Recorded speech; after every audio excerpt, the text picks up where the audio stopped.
Donald has, for the entirety of his adult life, been an unrepentant racist.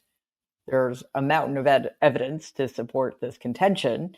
But in the last few years, because he has either received no pushback for his racism or because he's been rewarded for it, his xenophobic and racist rhetoric has become increasingly harsh and out in the open.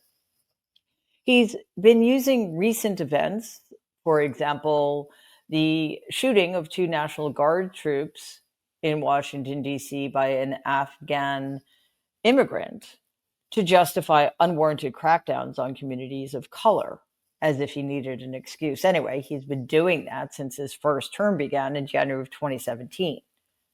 I give you the Muslim ban as the first most obvious example.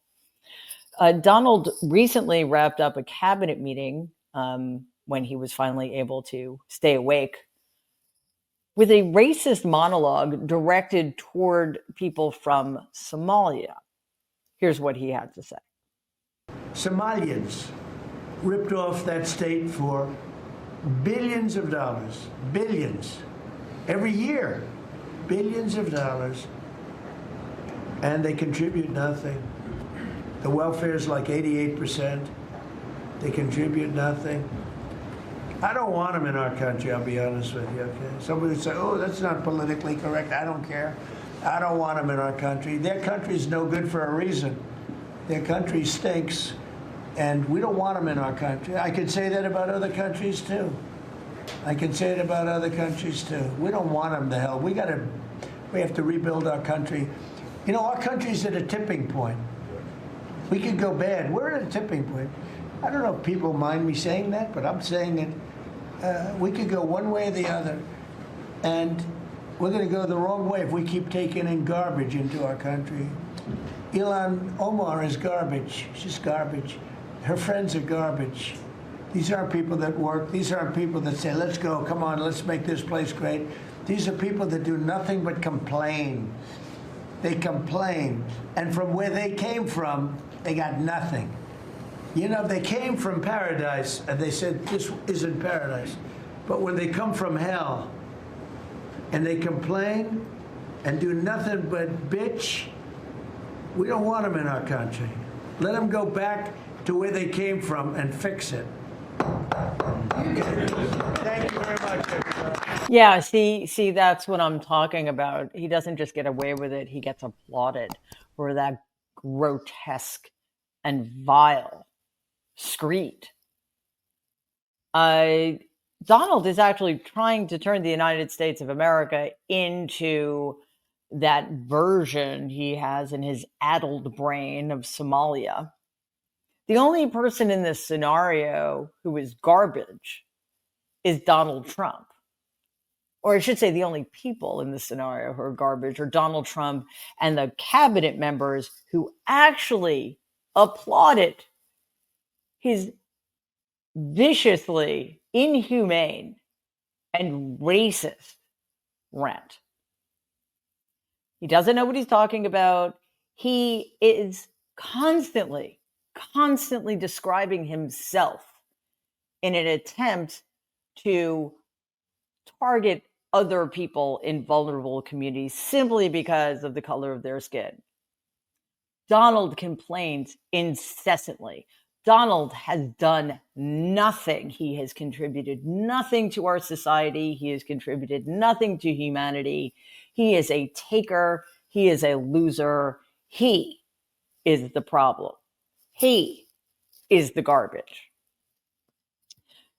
Axios reports that since the November 26th shooting of the two National Guardsmen I mentioned, Donald has used that as an excuse to ramp up his anti-immigration propaganda. It deserves to be repeated that the only reason those National Guard troops were put in harm's way is because Donald put them there unconstitutionally and illegally. Those two service members should never have been in DC, and they would never, ever have been shot. Anyway, this totally avoidable tragedy of his own making is being used to justify new actions by ICE. The New York Times reports that the Trump regime has launched an ICE operation in Minneapolis, St. Paul, aimed primarily at undocumented Somali immigrants. This despite the fact that the DC shooter was an Afghan who entered the country during Donald's first term with the sanction of the Trump administration. No one from Somalia has anything to do with that individual's crime, just as no other Afghanis have anything to do with that one individual's crime. The Times article says, quote, the targeting of Somali immigrants is the latest piece of Donald's intensifying immigration crackdown across the country, one that the administration is expanding to block legal pathways for many migrants in the wake of the National Guard shooting, unquote. Now, obviously, the racism is in Donald's wheelhouse. It's just part of who he is, but it's also part of a plan. Just as we know that military crackdowns on democratic cities are being deployed in the hopes of sparking conflict that will justify Donald's use of martial law, his targeting of immigrant communities in the wake of, again, violence committed by one person are simply to stoke racism and fear among his base in order to justify the Trump regime's increasingly cruel, racist, and dangerous actions against vulnerable immigrant communities. But before we go on, it is crucial that we oppose this racist regime. So please like and share this video. And if you believe in our mission, please subscribe to the Mary Trump Media channel. Many leaders on the left see Donald's words and actions for what they are. These are abuses of power that are motivated by racism. Minnesota Representative Ilhan Omar, whom Donald has been singling out for years now, is herself a Somali American. She responded to Donald's comments in this way. He's always been a racist, a bigot, a xenophobic, and Islamophobic. We know that he called African nations a shithole in his first administration.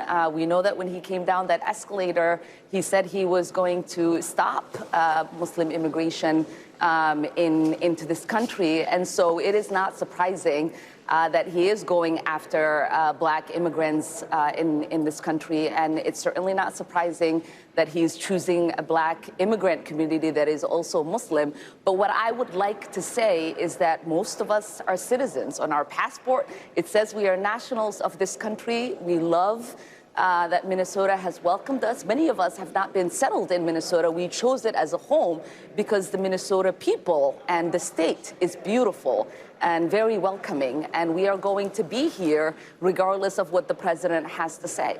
Minneapolis Mayor Jacob Frey shared a message for his city's Somali residents. Take a look at this. We love you and we stand with you. That commitment is rock solid. Minneapolis is proud to be home to the largest Somali community in the entire country. They've been here for decades in many instances. They're entrepreneurs and fathers. They benefit both the culture and the economic resilience of our city. Targeting Somali people means that due process will be violated. Mistakes will be made. And let's be clear, it means that American citizens will be detained for no other reason than the fact that they look like they are Somali.